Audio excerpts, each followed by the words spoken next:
疾病一，詩篇118篇17節，我必不至於死，我要活下去，並且要述說耶和華的作為。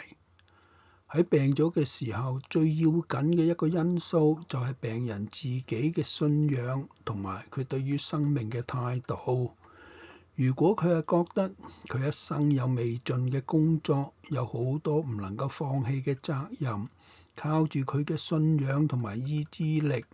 就可以產生一種偉大嘅力量，令佢能夠好有效咁同死亡去爭戰，終於獲得勝利，恢復健康。反之，如果佢對於世界一啲都冇留戀啦，如果佢覺得冇人去關心佢，亦都冇人值得佢關心，如果佢對世人懷住怨恨多於愛同埋感激，如果佢係渴望死亡，就算係最高明嘅醫生，亦都將會感到束手無策嘅。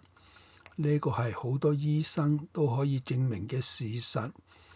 積極而健全嘅宗教信仰係能夠幫助我哋建立一種正確嘅人生態度，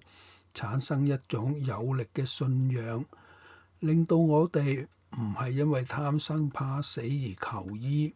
而係覺得生活係一種責任、一種託付、一種快樂、一種權利。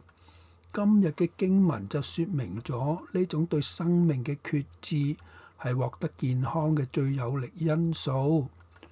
疾病同信心嘅關係亦都記載喺路加福音7章1至10節，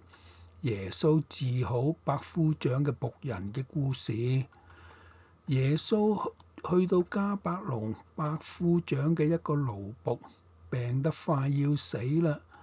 百夫長就求佢去醫治佢嘅奴僕。離家唔遠嘅時候，百夫長就派咗幾個朋友嚟話啦：主啊，不必勞駕，只要你說一句話，我嘅僕人就必好了。耶穌聽見呢啲說話就好驚奇，轉身對跟隨嘅眾人話啦：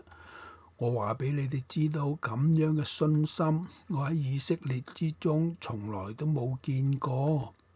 奉派嘅人返去家裏邊，見到嗰位奴僕已經好返啦。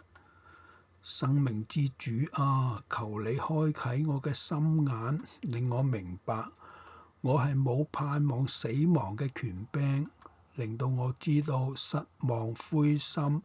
乃係一種怯懦嘅表示，幫助我相信主必醫治我，帶領我經過痛苦，達到健康之地，可以傳揚主嘅作為。阿門。